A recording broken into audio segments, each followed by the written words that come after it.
대형 카드랍니다. 가방을 들고 있는 사람도 이유를 모르는데 갑자기 가방 좀 열어봐도 되냐 그러니까 보세요 뭐 이런 거였죠. 아마 유명한 명품 백의 모조품이었던 모양입니다. 그러니까 아무리 그렇다 해도 그죠, 나무의 백이 이게 모조품인지 진품인지 그걸 꼭 또 확인을 해 봐야 되나 이런 생각이 들어요. 여러분, 명품으로 치장을 하면 사람값이 좀 올라갑니까? 아니면 요즘 뭐 그런 말 들어 하는 것 같아요. 명품 하나쯤은 있어야 기가 안 죽는 모양입니다. 우리 세태가 좀 그렇나 싶은 생각이 들긴 하는데요.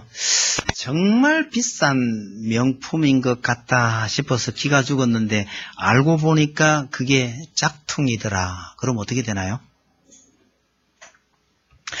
짝퉁이란 말이 어디서 나왔는지에 대한 이론은 좀 있습니다만은 재밌는 설명 중에는요, 가짜를 뒤집어서 말하면 짜가가 되죠. 이 짜가를 붙여서 만든 짝 아니겠느냐, 뭐 그렇게 설명하는데 뭐 일리가 좀 있어 보입니다. 옛날에는 우리가 이런 걸 이미테이션이라는 용어를 썼는데요. 이미테이션은 괜찮은 뜻이에요. 괜찮은 뜻인데 짜가는 쓰는 사람들 사이에서는 이게 일종의 욕의 의미가 그 속에 좀 담겨 있다고 합니다. 근데 진짜 명품인 줄 알고 은근히 기가 죽었는데 에이 저거 짝퉁이잖아, 이렇게 되면 사람을 우습게 본다는 뜻이 되는 거죠. 여러분, 오늘 이 본문에서 결론 삼아 드리고 싶은 얘기는요, 교회를 대적하는 그 잘난 인간들이 바로 그런 짝퉁에 불과하더라, 그런 의미로 요약을 할 수 있겠다 싶은 생각이 들어요. 자주 말씀드립니다. 계시록에는 심판의 얘기가 그다지 많지가 않습니다.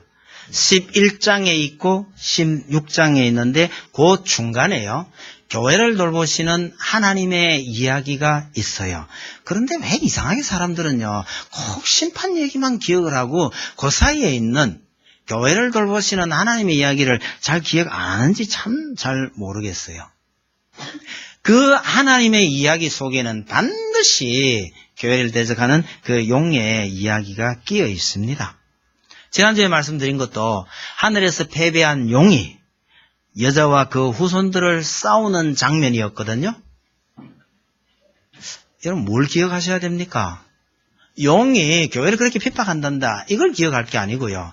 그 용이 하나님에게 패배하고 미가엘에게 패배하고 쫓겨났더라. 그 미가엘의 승리를 성도들의 승리라고 하더라. 이런 내용을 제발 기억해 줬으면 좋겠습니다. 하나님의 승리를 기억해야 되지 용의 이야기를 그렇게 기억하지 말았으면 좋겠다, 그런 뜻입니다.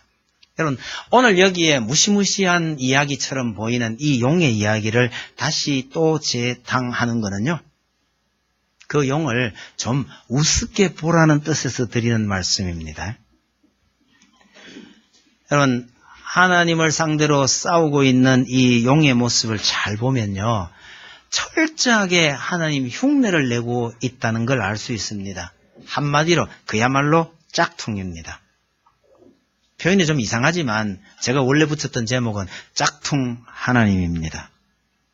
두렵다기보다는요, 웃음이 살살 나는 장면이 많습니다. 사탄이 어떻게 하나님의 흉내를 내고 있는지 한번 잘 봤으면 좋겠습니다. 12장에서 용이 등장했죠. 이 용이 성도들과 싸우려고 모래 바닷가 위에 서서 오늘 본문에 들어가면 바다에서 나온 짐승 하나와 땅에서 나온 짐승 하나, 그래서 용과 두 짐승, 말하자면 세 짐승이 함께 활동하는 장면을 보여줍니다. 셋이 하나, 삼위일체죠. 여러분, 이 용이 두 짐승과 더불어서 함께 활동하고 있는 것은요, 삼위일체 하나님의 흉내를 내고 있는 겁니다. 쉽게 말하면 짝퉁 삼위일체입니다. 오늘 이 13장에서는 이 두 짐승에 대한 얘기가 좀 더 자세하게 나타나 있는데, 이들이 어떻게 하나님의 흉내를 내고 있는지 아니면 어떻게 예수님의 흉내를 내고 있는지를 살펴보려 합니다. 본문에 나온 예 중에서, 내용 중에서, 아, 이거는 하나님 흉내구나, 이건 예수님 흉내구나, 라고 할 수 있는 것들이 굉장히 많아요. 그 중에 가장 대표적인 게 아마 3절 아닐까, 그렇게 생각합니다. 거기에 보면요, 머리 중에 하나가 죽었다가 살아난 얘기가 나옵니다. 뭘 흉내내고 있는 거죠? 이 뭐 두말할 것 없이 예수님의 부활을 흉내내고 있는 거죠. 13절, 14절에 보시면 예수님의 흉내를 내서 각종 이적을 행합니다. 하늘에서 불이 떨어지는 장면도 나옵니다. 이건 하나님 흉내를 내고 있는 거죠. 가장 결정적인 흉내는 15절이라고 봅니다. 그가 권세를 받아 그 짐승의 우상에게 생기를 주어, 이렇게 돼 있죠. 우상을 하나 만들어 가지고 거기에다가 생기를 불어 넣습니다. 이게 무슨 흉내 같으세요? 하나님께서 사람을 만드신 그걸 흉내내고 있는 거죠. 그래서 이 안에 있는 내용들을 우리가 알고 있는 성경 구절과 예수님과 하나님께서 하신 일들을 가만히 연결시켜보면 거의 대부분이 다 이렇게 연결이 돼요. 2절 한번 보셔요. 2절 뒤편에 보시면 용이 자기의 능력과 보좌와 큰 권세를 그에게 주었더라. 용이 짐승에게 권세와 능력을 다 줬다. 그렇게 말합니다. 어느 성경 구절이 생각나세요? 이럴 때 이제 어느 구절이 생각이 나면, 아, 그래도 내가 성경을 좀 기억하는구나, 이렇고요. 성경 구절이 아무 생각이 안 나면, 이게 용이 흉내를 내고 있는지 뭐 하고 있는지 알 길이 없는 거예요. 이래서 이해는 안 되더라도, 여튼 성경 구절을 여러분들이 많이 기억해 주시는 게 좋겠습니다. 그 유명한 구절, 마태복음 28장 18절 뒤편에 보시면요. 하나님께서 예수님에게 땅과 하늘의 모든 권세를 예수님께 주셨다고 말씀하고 계시는데 바로 그 흉내를 내고 있는 거죠. 1절로 올라갑니다. 이 짐승에게 뿔이 10이고 머리가 7이래요. 10뿔이라는 것은 대단한 파괴력을 말하는 것이고 7머리라는 것은 탁월한 지식을 가지고 있다라는 뜻인데 이것 역시도요. 우리 하나님께서 전지전능하시다라는 것에 대한 흉내입니다. 그러나 흉내이긴 하지만 가끔은 왜 짝퉁 중에도 진품하고 분간하기 어려울 정도의 그런 물건도 뭐 들어있다고 그러대요. 이 짐승이 하나님의 도움 없이는 우리가 그렇게 만만하게 상대할 수 있는 존재가 아니라라는 것을 보여줍니다. 이 짐승이 머리에 이름표를 달고 있는데요. 그 이름들이 전부 신성모독하는 이름들이더라 그럽니다. 그게 구체적으로 그 이름표에 뭐라고 썼는지는 안 나타나 있으니까 모르겠지만 하나님께서 보시기에 저 참 하나님을 모독하는 이름만 딱딱 붙이고 있는 겁니다. 그건요. 하나님의 거룩하신 이름을 흉내내는 것인데 하나님께서 이스라엘 백성들에게 하나님의 이름을 가르쳐 주셨고 그 이름을 망령되이 일컫지 말라고 하셨습니다. 그래서 이스라엘 백성들은요. 하나님께서 가르쳐 주신 하나님의 이름을 절대 입에 담지를 않았어요. 자음만 가지고 있는 모음이 없거든요. 자음만 있는 이스라엘 사람들이 하나님의 이름을 쓰기는 썼는데 쓸 때도 그냥 보통 쓴 게 아니에요. 얼마나 경건한 마음으로 조심스럽게 쓰기는 썼는데 이게 몇백 년 흘러가다 보니까 발음을 잊어버린 거예요. 결국 하나님의 이름을 어떻게 발음하는지 잊어버렸다가 오랜 세월 끝에 사람들이 여호와라고 발음하는 게 맞을 게다. 그러다가 세월이 또 지나니까 야훼라고 부르는 것이 맞을 것이다. 이래서 성경에 여호와라고 부르기도 하고 어떤 분들은 또 야훼라고 부르기도 하는 게 그래서 그렇습니다. 그런데 하나님께서 이름을 그렇게 소중하게 여기셨는데 이 짝퉁이란 놈이 말이죠. 자기 스스로 나도 하나님이야 그러고 붙여놨던 그 이름들이 하나님 보시기에 전부 신성모독이나 다름없더라 그런 얘기죠. 사탄의 이런 짓이 인간 세상에 어떻게 나타나느냐. 여러분 인간을 신이라고 하는 모든 것은 바로 이 신성모독에 해당이 됩니다. 당장 초대교회 성도들이 살았던 그 시절에요. 황제를 신이라고 불렀거든요. 그 최초의 인물이 그 유명한 아우구스투스입니다. 우리가 고등학교 시절 책에 그 이름이 나왔었어요. 위에 아우구스투스라는 칭호를 황제에게 부여합니다. 그리고 그 밑에다가 우리말로 풀이를 해놨었는데요. 존엄자 이렇게 적혀 있었거든요. 죄송하지만 제가 고등학교 때요. 그 존엄자의 뜻을 몰랐어요. 존엄이니까 아주 귀한 분이다 뭐 이런 뜻인가 보다 이 정도로만 여겼죠. 나중에 알고 봤더니 그 존엄자의 실제적인 의미는 신이란 뜻이더라고요. 그 아우구스투스 하는 말이 실제로 신이란 뜻으로 썼습니다. 이게 신성 모독에 해당된다는 얘기죠. 뭐 중간에 이런 일 저런 일 많았습니다만 근래 와서요. 인간의 유전자를 완전히 해독했다고 드디어 우리가 신의 영역에 도달하게 됐다. 이거 신성 모독입니다. 인간 복제로 생명 창조의 길을 열었다고 떠들어대는 것도 바로 이 사탄이 말하고 있는 신성 모독하는 짓을 사람들 우리에게 나타난 현상이 그런 거란 얘기죠. 여러분 좀 오래됐습니다만 좀 끔찍한 젊은 친구들이요. 고약한 모임을 하나 만들어가지고 자기들 모임을 지존파라고 불렀습니다. 그때 지존하는 게 뭐 영화도 있고 뭐 이래가지고 많이 쓰였을는지 모르지만 지존 뜻이 뭐예요? 그냥 글자 그대로 풀이하면 지극히 존귀하다 이런 뜻입니다. 그러나 지존의 의미는요. 신이란 뜻이에요.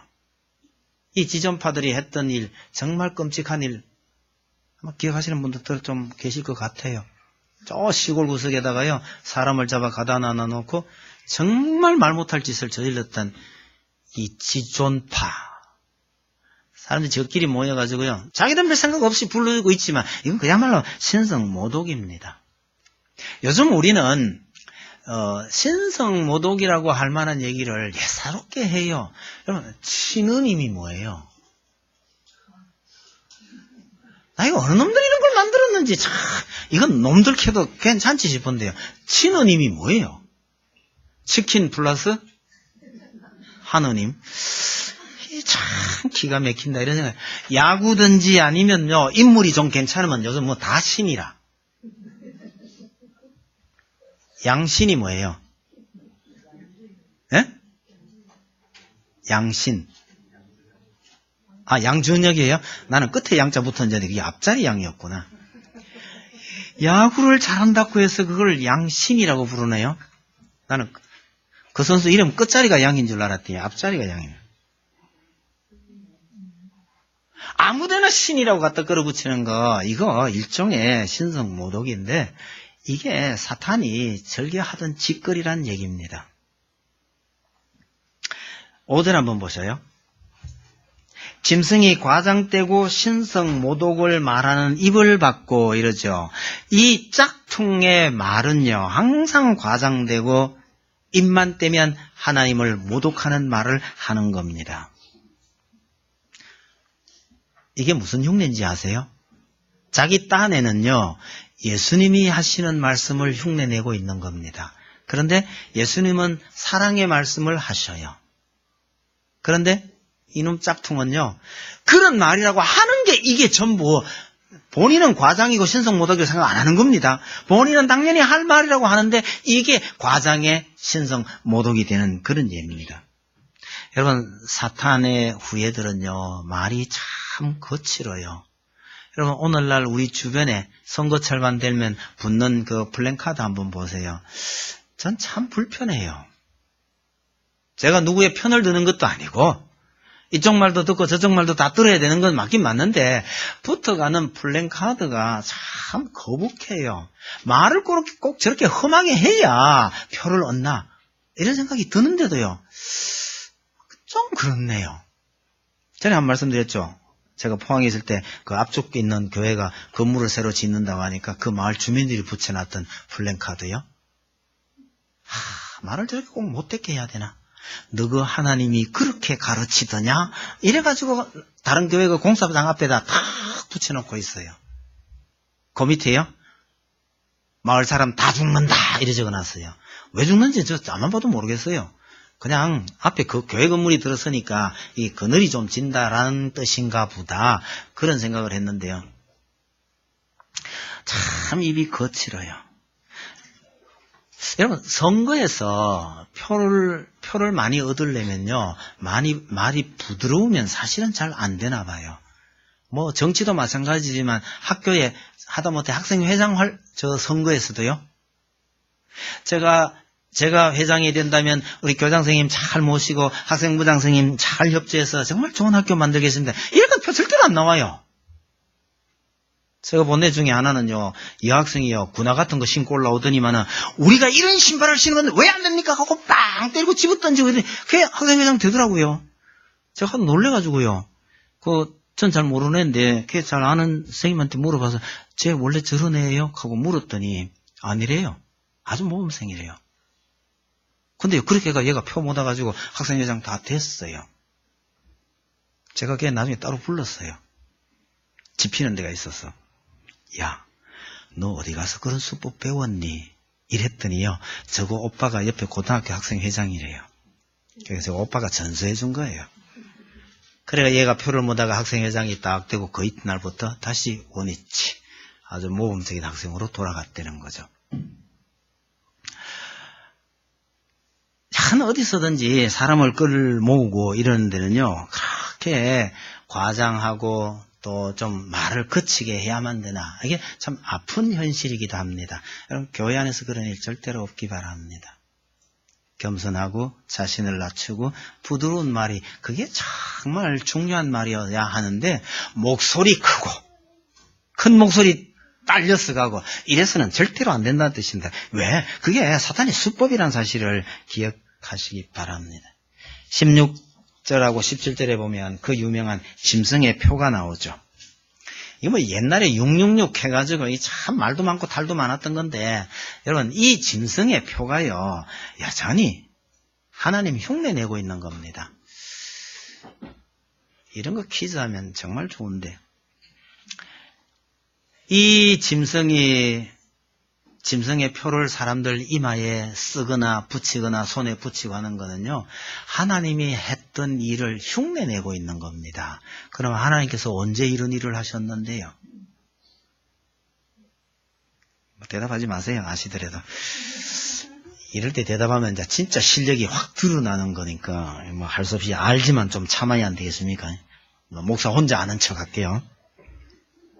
나중에 확인 한번 해보세요. 에스겔서 9장에 가면요, 먹을 가지고 하나님의 백성이 예루살렘을 돌아다니면서 하나님의 백성의 이마에 전부 먹으로 칠을 하는 장면이 나옵니다. 하나님의 백성에게 먹으로 칠을 하던 그 장면을 흉내내서 여기서 짐승이 사람들에게 짐승의 표를 붙이고 있는 겁니다. 이제 이게 666 하는 게 옛날부터 이래가지고 이게 바코드니, 그래서 주민등록 번호를 받으면 안 되느니 어쩌니까 하는 얘기가 많이 나왔었는데요. 이 짐승의 표는 초대교회 때도 있었던 겁니다. 그러니, 먼 훗날에 나올 그런 바코드나 주민번호를 말하는 게 아니란 얘기죠. 다른 말로 하면요, 하나님께 속하지 아니하는 무리, 그 다음에 하나님의 생명책에 이름이 기록되지 않은 무리를 가리키는 말이지, 실제로 손이나 이마에다가 그런 표시를 찍는 걸 의미하는 건 아닙니다. 완전수 7에 하나 부족한 6. 이게 보통 사람의 수라고 말하는데, 이걸 연속으로 사용해서 불완전하고 항구적인 실패와 불안을 나타내는 그런 의미로 이 단어를 썼을 뿐입니다. 너무 거기 신경 쓸 필요가 없죠. 제 진료 하나가 결혼식을 했는데요, 6년 6월 6일 날 했습니다. 그러니까 어느 6년인지 모르겠네요. 2006년인가 96년인가 모르겠는데요, 6년 6월 6일에 결혼을 하나 했는데요, 제가 그 결혼식에 가면서 야, 요놈 대단하구나 이랬어요. 666을 도무지 겁을 안 내다니. 모르겠다. 하도 겁을 안 내면 나중에 우리 교인들 중에 차번호에 666 달고 다니시는 분이 혹 나올지도 모르겠는데요. 신경 쓸 이유가 하나도 없는 그냥 상징적인 의미. 이건 하나님의 백성이 약하고 하나님께서 목으로 표시를 했더니 요 짐승이요, 요건 내 편이 약하고 그 표시를 내더라. 그거였을 뿐이다. 그런 얘기죠. 11절에 보시면요, 땅에서 한 짐승이 나오는데 그 짐승의 모양이요, 어린 양 같더라 이럽니다. 앞에서 바다에서 나온 짐승은요, 이게 10뿔 7머리에 그 다음에 뭐 표범도 나오고 곰도 나오고 이게 완전 괴물이에요. 그런 짐승이 하나 나왔었는데 그 짐승하고 동등한 짐승이 하나 육지에서 나오는데 어린 양 같더라 이러죠. 왜 이 짐승이 어린 양 같은 모양으로 나옵니까? 6월절 어린 양으로 오신 예수님의 흉내를 내고 있는 겁니다. 그렇게 어린 양 같은 모습으로 나타나서 이전에 나왔던 그 괴물 같은 짐승보다 더 못된 짓을 해대고 있는 거죠. 양이 왜 뿔을 가지고 있어요? 못된 겁니다. 그러면서도요, 말은 용처럼 하고 있는 겁니다. 양의 입에서 양의 말이 나와야 되지 왜 용의 말이 나오느냐는 말이에요. 양의 탈을 뒤집어선 용의 하수인이었다는 걸 보여줍니다. 여러분, 기독교의 탈을 쓴 채 하나님과 전혀 상관없이 못된 짓만 저지르고 교회를 허무는 사이비들이 얼마나 많은지 모릅니다. 그런 사이비뿐만 아니라 종교가 돼버린 기철학, 일부 음악이나 유교나 과학의 일부도 이 범주에 들어간다고 보아야 할 듯합니다. 생김새는요, 양과 같고 온갖 이적을 행하는 이 거짓 선지자, 이 짐승을요, 어떻게 분간을 해낼 수 있겠느냐? 자세히 보시면 몇 가지 특징이 있습니다. 첫째 나오는 것이요, 용의 말을 합니다. 여러분, 거짓 선지자, 아니, 양의 탈을 쓰고 나타났는데 이 양이 하고 있는 저 말이 용의 말인지 하나님의 말씀인지 이거 분간해낼 능력이 있어야 합니다. 그 능력이 어디서 나옵니까? 성경을 제대로 알아야만 가능해지는 거죠.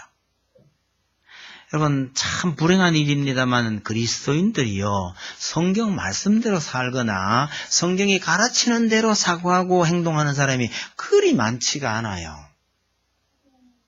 대체로요, 우리 조상들이 물려준 유교적인 방식, 그 다음 또요, 뭐 샤머니즘이나 불교적인 이런 형식을 따라서 살아가는 사람들이 참 많다는 거예요. 만약에 우리에게 그런 요소가 있는지 없는지는요, 우리가 말씀을 보면서 알아내야 합니다. 그래서 이 요소가 나도 모르는 사이에 우리 조상들이 물려준 거구나 라는 생각이 들면요, 그 과감하게 깨고 벗어나야 합니다.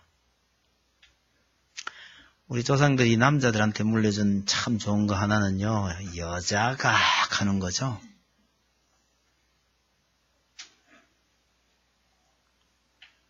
특히 이 어떤 특정한 지방 출신들은 이게 여전히 참 심한 걸 보게 됩니다만은, 우리가 하나님의 말씀을 잘 모르고 있거나 설령 안다 해도 그 말씀 따라서 살아가려고 애를 쓰지 못하면요, 이게 용의 말인지 양의 말인지 우리가 분간 못할 때가 참 많다는 것도 잊지 마셔야 합니다. 예수님의 표현을 빌리면 이런 겁니다. 하나님의 능력도 모르고 성경도 모르고 이러니까 성도가요, 하나님의 말을 하는 게 양의 말을 하는 게 아니고 용의 말을 하는 성도가 의외로 많아요.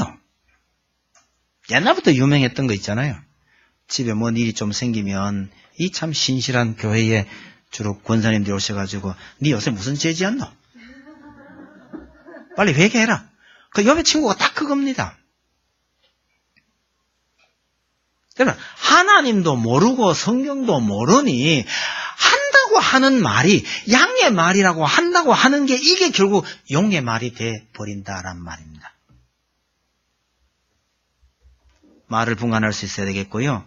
양이 두 뿔을 가지고 있는 겁니다. 여러분, 짐승이 가진 뿔은 원래 이게 공격용 무기거든요. 거짓 선지자는요, 정말 힘과 권위를 가지고 성도들을 찔러대고 공격해야 되는 겁니다. 정말 제대로 된 양이라면요, 겸손하게 성도와 그리스도를 섬기는 거죠. 예수님께서 진짜 양이 돼서 성도들을 어떻게 돌봤느냐를 생각을 해보면 이 거짓 선지자, 용을 추종하는 이 짐승은요, 뿔을 가지고 힘과 권세를 휘둘러대고 있는 것인데, 오늘날 교회가 정말 겸손하게 누구를 섬기려고 하고 있는지, 아니면 힘을 휘두르고 있는지를 늘 유심히 살펴보아야 합니다. 이 짐승이요, 참 단계적인 수책을 씁니다. 여러분, 사이비 종교에 농락당하는 사람들이 처음부터 그렇게 빠져든 건 아니에요. 처음에는요, 간이라도 빼줄 것 같이 희생적으로 다가옵니다. 그렇게 다가왔다가 나중에는요, 말도 되지 않는 이상한 걸 요구를 하게 되죠. 이 짐승도 처음에는요, 어린 양의 모습으로 이적을 행하다가 어느 날요, 우상을 만들어가지고 거기에 절을 하게 만드는 이런 어떤 술책을 부리고 본색을 드러내는 거죠. 그러다 보면 재산뿐만 아니라 몸과 목숨까지 바치하는 그런 상황에 이르게 되는 이야기들을 쭉 적어놓고 있습니다. 나중에 찬찬히 이렇게 한번 생각을 해보세요. 이 용과 두 짐승이에요. 진짜 금방지게 하나님께서 우리 인생들에게 행하셨던 이 일들을 쭉 흉내를 내고 있는 겁니다. 한마디로 이 세 짐승은 짝퉁이라는 거죠. 짝퉁이라고 지금 얘기해주고 있는 겁니다. 이 짐승들이, 이 짝퉁들이 하는 짓이 뭐냐고 그러니까요. 정치, 종교, 경제활동까지 다 간섭해서 결과적으로 짐승을 경배하게 합니다. 이게 초대교회 시절에는 황제 숭배로 나타났죠. 여러분, 이게 하나님을 알지 못하는 사람들에게 별 문제가 안 돼요. 다만 성도들의 눈에는요, 이 괴물 같은 짐승이 하나님을 모독하고 성도들과 싸우는 것으로 보인다는 얘기죠. 황제 숭배를 거역하다가 귀양 갔던 요한이요, 저 먼 섬에 앉아서 이따위 글을 쓰고 있다. 황제가 알았으면요, 이거 어떻게 됐을까요? 참 궁금해요. 아니, 이런 글들이 황제를 가리켜서 짐승이라고 말하고 있다. 이걸 알 수나 있었을까? 뭐 그런 생각이 들기도 합니다. 재미로 생각해 보니까 그래요.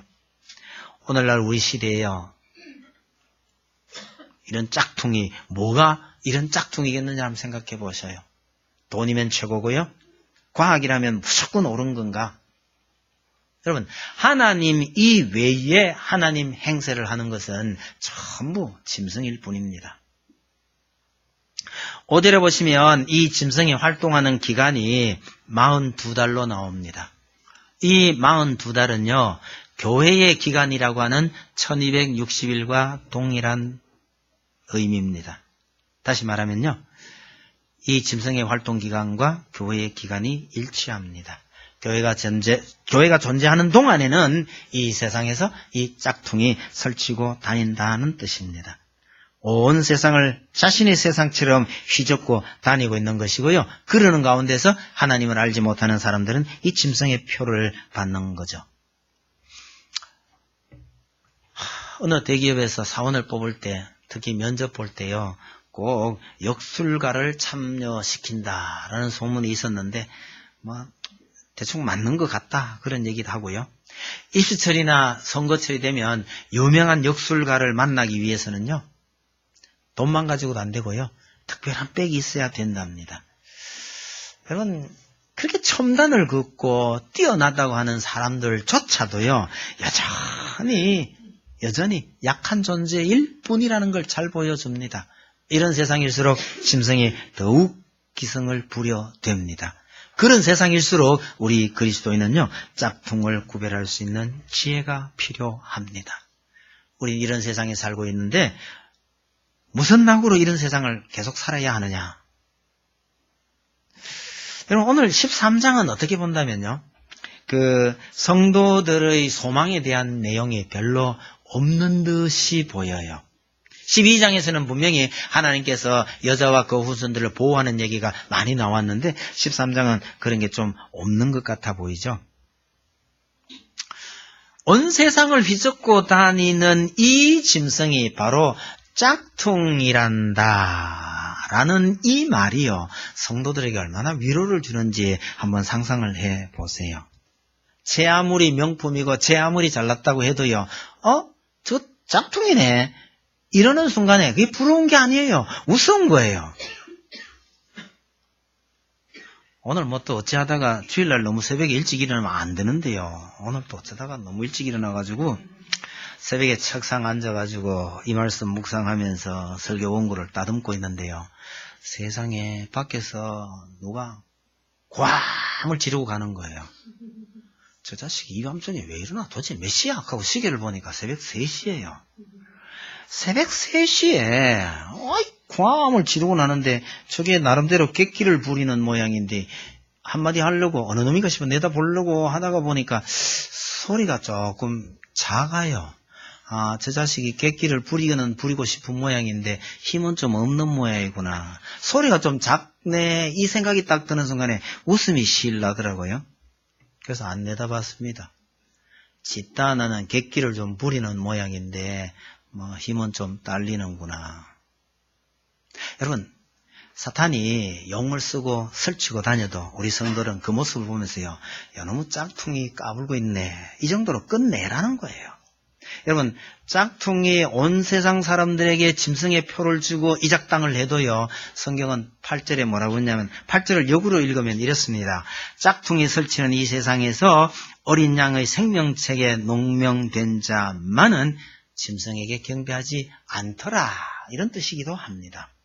10절이 조금 어렵긴 한데요. 사로잡힐 자는 사로잡혀갈 것이요 칼에 죽을 자는 마땅히 칼에 죽을 것이니 하는 이 말씀은 하나님께서 이 모든 것을 주관하시고 당연히 심판하실 때가 되면 심판하신다라는 뜻입니다. 여러분, 이 계시록의 중요한 결론 중에 하나가 사탄을 완전히 멸하는 것, 하나님의 공의가 온전히 실현되는 것을 말합니다. 그것이 성도들이 인내하고 믿음을 저버리지 않아야 할 이유다라고 말씀하시는 거죠. 이게 우리의 위로입니다. 한 가지 더 덧붙인다면 18절을 봐주세요. 지혜가 여기 있으니 총명한 자는 그 짐승의 수를 세어보라 이러잖아요. 짐승을 분간할 지혜가 우리에겐 있어야 한다는 뜻인데요. 이단인지 짐승인지 하나님인지를 분간 못하는 사람들이 왜 그렇게 많은지 참 이해가 잘 안 돼요. 공부 잘하고 인물 좋고 이런 여자들이 왜 정명석이를 따라갔는지 난 그게 이해가 안 돼요. 여러 사람이 물어봤는데도 답을 잘 못하더라고요. 여러분, 최근에 들려온 소식 중에 그 80년대 엔돌핀으로 유명했던 이상구 박사 있죠. 황수건 박사가 명강의로 이름을 날리기 이전에 아마 그만큼이나 유명했던 분이 이 이상구 박사였는데요. 엔돌핀 가는 말 제가 처음 들은 게 그 사람입니다. 대단했어요. 그런데 그분이 안식교 교인이었다는 게 그게 좀 찜찜한 거였는데 최근에 난 기사를 보니까요. 이분이 35년 만에 안식교에서 탈퇴했다. 그런 기사가 나더라고요. 요한복음을 열심히 읽으면서 연구를 하다가 아니다. 그래서 스스로 빠져나왔다고 합니다. 그래도 성경 말씀을 진지하게 살피다가 스스로 나왔다니까 참 다행이긴 하다. 그런데요, 나와서 돌아보면 지나간 35년이란 세월이요, 얼마나 억울했을까요? 그 기사 말미에 그래 놨대요. 나 때문에 안식교에 들어오게 된 사람한테는 너무너무 미안하다. 이 말을 적어놨더라고요. 여러분, 우리가 정말 자랑해야 될 것은 교회가 아니고요. 이 교회를 통해서 내가 하나님의 말씀에 얼마나 가까이 다가가고 있는지, 이 교회를 통해서 내가 하나님의 말씀에 얼마나 더 풍성해서 가고 있는지, 이런 것들을 자랑하실 수 있기를 바랍니다. 666을요, 이 짐승이 어디에다가요? 오른손이나 이마에. 여러분, 하나님의 인도요, 이마에 표시하라고 그랬거든요. 핵심은요, 잘 드러나라고 그러는 겁니다. 여러분, 하나님의 방식으로 사는지 사단의 방식으로 사는지는요, 금방 드러납니다. 이건 나팔불난 뜻 아니에요. 저절로 그렇게 드러난다. 이런 것은 우리가 하나님의 말씀대로 하나님의 백성답게 산다면요, 바로 저절로 그 티가 난다는 뜻입니다. 이 표를 갖지 못함으로 매매를 못하게 되는 이야기가 나오는데 경제적인 손실을 말합니다. 그럼 지금도 우리가 하나님의 백성답게 살려면요, 이런저런 경제적인 손실을 좀 각오를 해야 합니다. 돈을 벌기 위해서 열심히 노력은 하지만 돈에 매이지는 마시기를 바랍니다. 이 세상 속에 속해서 살기는 사는데 이 사람들하고는 뭔가는 다른 삶을 사시는 여러분들이 되기를 바랍니다. 말씀 맺도록 하겠습니다. 바닷가 모래 위에 서서 예수의 증거를 가진 자들과 싸우려도 하던 이 용은요, 직접 성도들과 부딪히지 않습니다. 대신에요, 두 짐승을 불러내서 짐승과 싸우게 합니다. 사탄이 뱀을 하와를 유혹할 때도요, 자신이 직접 나온 게 아니고 뱀을 전면에 내세웠잖아요. 그래서 우리가 짐승과 싸울 때도요, 우리의 싸움은 이 짐승과의 싸움이 아니고 용과의 싸움이라는 것을 기억해야 합니다.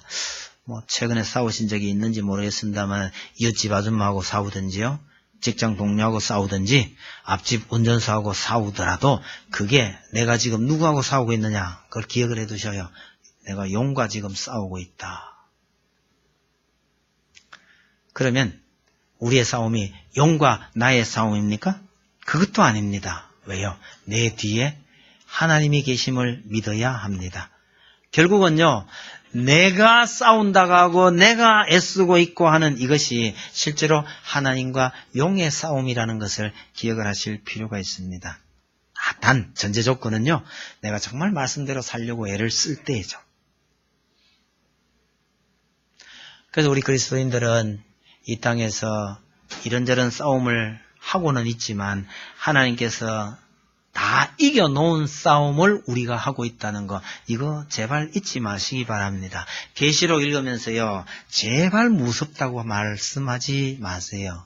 13장을 읽으면서요, 참 웃긴다 이러시면 좋겠네요. 그런 눈으로 계시록을 재미있게 읽으실 수 있기를 바랍니다. 찬송합시다. 380장입니다.